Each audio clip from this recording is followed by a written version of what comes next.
नमस्कार दोस्तों, आप सभी का स्वागत है मेरे इस चैनल विजडम ब्रेक पे। और हम कंटिन्यू कर रहे हैं स्वामी विवेकानंद जी की सीरीज। आज हम चैप्टर 7 पे जाएंगे। अगर आप लोगों ने पहले के वीडियोस नहीं देखे हैं तो मैं लिंक यहाँ दे दूंगा, आप उसे क्लिक करके पहले वो देख लें, तभी आपको आगे की कहानी अच्छे से समझ में आएगी। और हाँ, मैं कल के लिए माफी मांगना चाहता हूँ, कल मैं वीडियो नहीं डाल पाया क्योंकि मैं कल थोड़ा ज्यादा बिजी हो गया था, पर आगे से ऐसा नहीं होगा। चलिए कहानी को कंटिन्यू करते हैं। अब विवेकानंद जी को 4 साल हो चुके थे अमेरिका में। 1897 में वो वहां से निकले भारत के लिए। अब क्या था, अब वहां पे 4 साल रहे, वहां पर उन्होंने धर्म सभा अटेंड की। बहुत फेमस हो चुके थे, बहुत ज्यादा फेमस हो चुके थे, पूरी दुनिया उनको जान चुकी थी। जब वो कोलंबस में आए तो उनका कोलंबस में वहां पे उनका बहुत ही तगड़े तरीके से स्वागत हुआ। फिर वो वहां से रामेश्वरम गए तो वहां पे पूरे भारत भर के जो भी राजा थे, वो सब के सब रामेश्वरम आए हुए थे विवेकानंद जी के स्वागत का। उन्होंने विवेकानंद जी को रथ पे बैठाया और अपने हाथों से उनका रथ खींचा। फिर उसके बाद वो मद्रास गए, अपने शिष्यों से मिले। फिर उसके बाद वो कलकत्ता गए। अब उसी बीच क्या है, डॉक्टर भरोच ईसाई धर्म के एक धर्म गुरु थे, वो आए हुए थे। वो भारत में ईसाई धर्म का प्रचार करने आए हुए थे। लेकिन स्वामी विवेकानंद जी इतने प्रख्यात हो चुके थे, इतने फेमस हो चुके थे, सिर्फ स्वामी विवेकानंद जी का ही नाम हर जगह हर हर एक के जुबान पे था। तो डॉक्टर भरोच ने जो भी अपनी भाषण दिए, उनमें किसी ने उनका इतना समर्थन नहीं दिया और बेचारे निराश होकर के वापस भारत से लौट गए।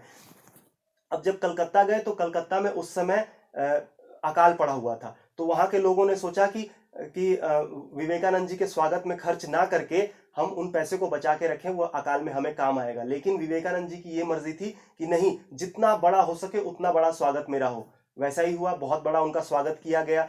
उन्होंने बहुत जगह भाषण भी दिए। तो उनके एक शिष्य ने पूछा कि अकाल पड़ा हुआ है, लोगों के पास खाने के लिए नहीं है, फिर भी उस समय पे आप पैसा खर्च करवा के इतना बड़ा मतलब इतना ज्यादा अपने आप को प्रसिद्ध करने के लिए आप इतने बड़े बड़े भाषण दे रहे हैं, इतना रुपए खर्च करवाएं, ये आपने क्यों किया? तो विवेकानंद जी ने बताया कि नहीं, ये मैं अपने लिए नहीं कर रहा हूं, ये मेरे जो गुरुदेव थे रामकृष्ण परमानंद जी, जो मेरे गुरुदेव थे, उनके जो कहे हुए शब्द हैं, मैं उन्हीं को तो दोहरा रहा हूं। उन्हीं का तो जो पाठ है मैंने पढ़ा है, उन्हीं के ज्ञान को तो मैं बांट रहा हूं। अगर आप सोचो, जो इस धरती पे जो लोग आए हुए हैं इस धरती का कल्याण करने के लिए, अगर उन्हीं के बारे में लोगों को ना पता हो तो इस धरती का कल्याण कैसे होगा? लोगों को कैसे पता चलेगा कि कोई मनुष्य हमारे कल्याण के लिए आया हुआ है? फिर उसके बाद उन्होंने ये भी बताया कि अगर लोगों को नहीं पता चलेगा तो आगे की जो पीढ़ी है, जो आगे लोग आएंगे, वो कैसे बन पाए, वो कैसे अच्छा बन पाएंगे, वो कैसे अब भारत को आगे बढ़ा पाएंगे। इसीलिए जब कोई ऐसा चीज हो, जब कोई ऐसे धर्म का प्रचार हो, तो उसे जितना हो सके उतना ज्यादा बढ़ा चढ़ा करके दिखाना चाहिए, तभी वो लोगों तक बढ़ पाएगा, तभी वो लोगों तक फैल पाएगा। एक बार स्वामी विवेकानंद जी लंदन में भाषण दे रहे थे। तो लंदन में भाषण देते हुए वो हिंदुओं का बहुत बखान कर रहे थे। हिंदुओं ने ये किया है, हिंदुओं ने वो किया है, हिंदुओं ने ऐसा किया है, हिंदुओं ने वैसा किया है। तो एक श्रोतागण ने उठ करके पूछ लिया, अच्छा आप हिंदुओं की इतनी तारीफ कर रहे हो, ये तो बताओ हिंदुओं ने आखिर किया क्या है? आज तक वो किसी छोटी जाति पर तो विजय प्राप्त नहीं कर सके। तो विवेकानंद जी ने कहा, नहीं, ऐसा नहीं है कि वो विजय प्राप्त नहीं कर सके, बल्कि ऐसा है कि उन्होंने कभी करने की कोशिश नहीं की। हमें क्या करना है दूसरों के धन से, हमें क्या करना है दूसरों की स्त्री से, हमें क्या करना है दूसरों की जमीन से। आप लोगों को बहुत गर्व महसूस होता होगा कि हमारे पूर्वज बहुत बड़े डाकू थे, उन्होंने बड़े बड़े राज्य लूटे, बड़े बड़े आइलैंड लूटे, लेकिन हमें इस चीज में कोई गर्व नहीं है। हमारे जो पूर्वज थे वो बहुत बड़े ऋषि मुनि रहे हैं, हम हमेशा ब्रह्म चिंतन में मगन रहे हैं और हमने कभी किसी पर बुरी नजर नहीं डाली है। आप भारत में आकर के देखिए, आपको भारत में अपना धर्म चुनने की आजादी है। आप किसी भी धर्म में किसी भी भगवान को बड़ा या छोटा बता सकते हो, आपके ऊपर कोई कुछ नहीं बोल सकता। विवेकानंद जी ने एक बार कलकत्ता के भाषण में बताया था, हमें दो तरह के मनुष्य से एकदम सावधान रहना चाहिए। पहला मनुष्य जिसने विज्ञान के बारे में सब कुछ जान लिया है, पाश्चात्य ज्ञान रखा है, और वो हमारे ऋषि मुनियों के ऊपर हंसता है, भारतीयों को असभ्य बताता है और अंधविश्वासी बताता है। उन मनुष्य से हमेशा आप दूर रहिए। और दूसरे तरह का मनुष्य उन्होंने ये बताया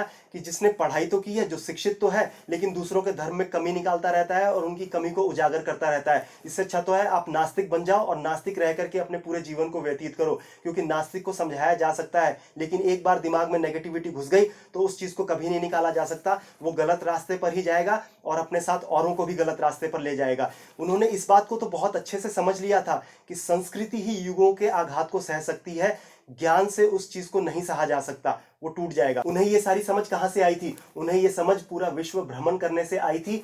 और उन्होंने दुनिया के लिटरेचर, हिस्ट्री, फिलोसफी, ये सारी चीजें तो पढ़ डाली थी।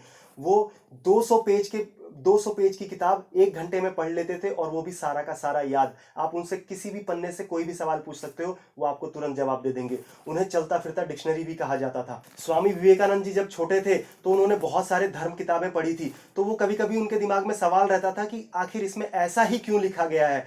उन्हें वो उस चीज का कंफ्यूजन रहता था। लेकिन जैसे जैसे उनकी उम्र बढ़ती गई और उन्होंने विश्व भ्रमण किया, नई नई जातियों के संपर्क में आए, तो उन्हें पता चला कि नहीं, जो भी चीज लिखा गया है वो सालों के अनुभव से लिखा गया है और एकदम सटीक लिखा गया है, और हमें इस चीज का प्रचार करना चाहिए, तभी हम मनुष्य को जगा सकेंगे। उनके जो छोटे भाई थे उपेंद्रनाथ, उन्होंने बताया है कि 20वीं सदी के पहले दशक में जितने भी गुप्त क्रांतिकारी संगठन पैदा हुए, वो इसी प्रचार का फल था।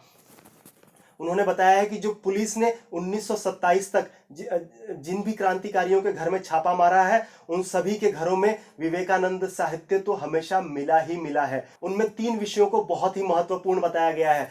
पहला, मेरी क्रांतिकारी योजना, दूसरा, हमारा प्रस्तुत कार्य, और तीसरा, भारत का भविष्य। और इसी के साथ आज का चैप्टर खत्म होता है। अगर ये वीडियो आपको अच्छा लगा हो तो वीडियो को लाइक करें, शेयर करें, कमेंट करें। अगर आप मेरे चैनल पर नए हैं तो चैनल को सब्सक्राइब करें, और अगला चैप्टर कल शाम को 4 बजे आएगा। तब तक के लिए धन्यवाद।